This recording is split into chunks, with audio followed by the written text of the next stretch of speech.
Just another routine mission. Why do they always say that before a mission?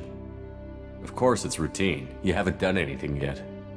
It's everything that happens along the way. The choices you make, the paths you choose, that turn the routine into anything but. Of course, that's how it started. A routine mission, answering a distress call. And look where that got me. We were testing out the Normandy, Captain Anderson's new ship, when the distress call came in. An Alliance patrol on Eden Prime had been attacked. They'd seen something they couldn't explain. And whatever it was massive. I hit the ground with my lieutenant, Caden Olenko.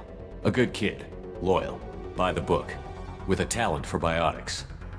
We came across the lone survivor of the patrol, Gunnery Chief Ashley Williams. A soldier to the core. Tough, disciplined, ready to take on whatever came her way.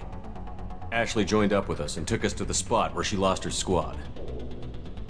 That's when we saw it. The ship. Like nothing I'd ever seen. It was massive, scorching the colony and everything around it as it blasted away. We followed the path of destruction to an artifact, a beacon left by a long-dead race called the Protheans. The colony had dug it up, and whoever attacked them had tried to take it. Chief Williams made the mistake of getting too close. It hit her with some type of energy. I grabbed her and threw her out of the way. That's when it hit me. Hard. Every muscle in my body went rigid. I couldn't move, could barely breathe. Everything went black. And then I saw something. A vision. Dream. A nightmare. By the time I woke up, we were halfway to the Citadel on our way to meet the Council. I was expected to explain what I'd seen. Anderson came along. So did Adina, our political representative on the Citadel.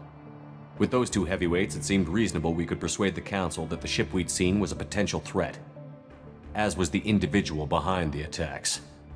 The main suspect for the Eden Prime massacre was a Turian Spectre named Saren. He'd been seen by one of the survivors from the colony at Eden Prime, and there was some evidence to suggest that the ship was connected to Saren. But even Adina's pointed accusations weren't enough to convince the Council. They just couldn't believe one of their chosen elite Spectres could be guilty of something like that.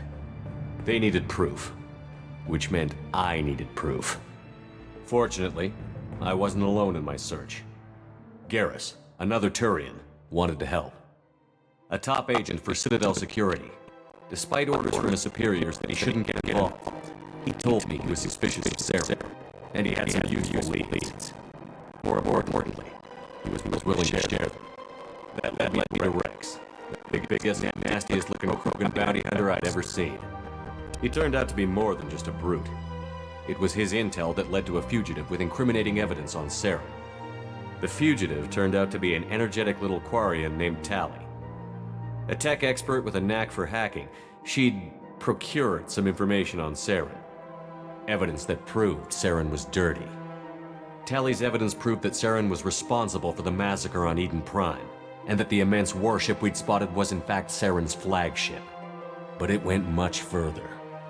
Saren was trying to find a way to bring back a race of sentient machines from dark space. Machines allegedly responsible for cleansing the galaxy of all organic life. These Reapers were blamed for wiping out all life 50,000 years ago, including the Protheans, then disappearing back through the mass relays to dark space, leaving no trace they'd ever been. That explained why Saren was after the beacon, and it made some sense out of my visions. But not much else. We couldn't convince the Council that the Reapers were a threat, but they agreed Saren had to be stopped. They stripped him of his Spectre status and gave me the honor of becoming the first human Spectre. My first task? Bring down Saren. Anderson decided to stay behind, giving up his ship, the Normandy. He told me I would need it more than he would. He also pointed me in a direction. Liara, a Prothean expert, adept in biotics, and maybe most importantly, daughter of Benezia, Saren's top lieutenant. And like most Asari, as beautiful as she is intelligent, and born with a unique ability to meld with other species. Liara was able to help me decipher some of the vision the beacon had given me. Nothing concrete, but it gave me some clues.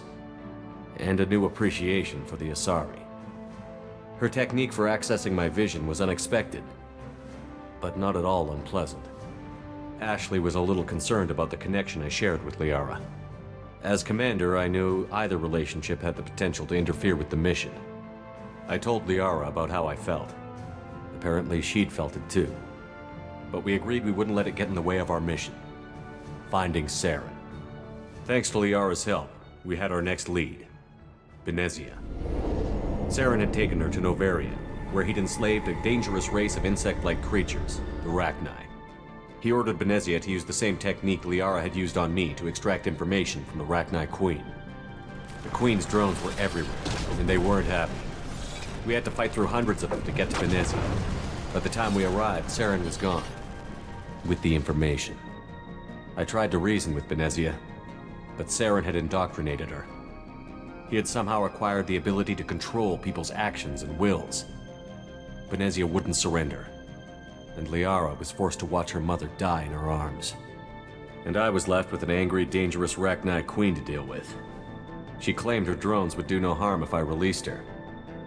But the Rachni had terrorized the galaxy before. I couldn't do it. I wouldn't doom an entire species for past sins. And the Queen was true to her word. She left and took her army of drones with her. With Saren's top lieutenant dead, he was quickly running out of time and places to hide. I tracked him down at his base on Vermeer, but we soon learned it was more than a base of operations. It was a breeding ground. Saren was breeding an army of Krogan.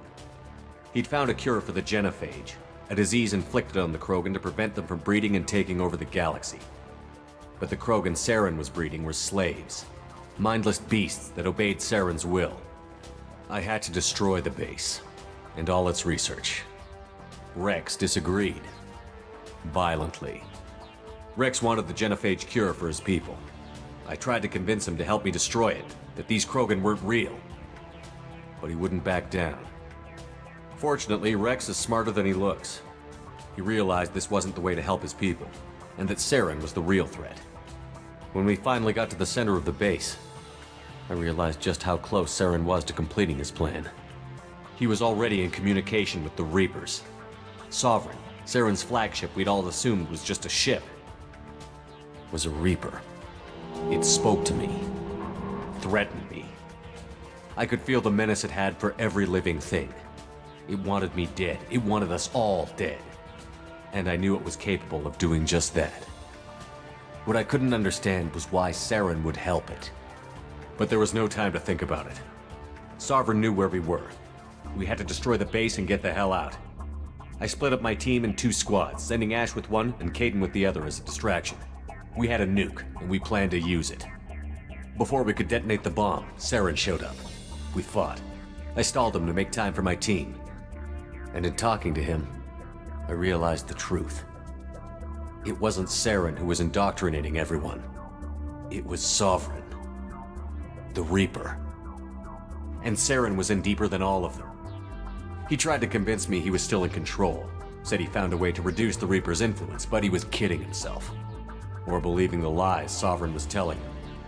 Before I could convince him to stop, he ran, leaving me just seconds to extract my squad mates. I tried, but I wasn't fast enough. I could only save one of them. Caden was a good man, and a great soldier. But I had to choose, and I chose Ash. That was the last time Saren would slip away from me. I knew then, the next time we met, one of us would die. With my team mostly intact, we chased Saren and his army to Ilos, a long-lost planet that had once belonged to the Protheans. As we prepared for what we knew would be a desperate fight, I spoke to my crew. We were just one ship, against Saren's growing army. I assured them all that despite the odds, we could defeat him. Liara saw through my words. She knew I was hurting after Caden's death. She could sense my doubts. We both knew this mission could be our last.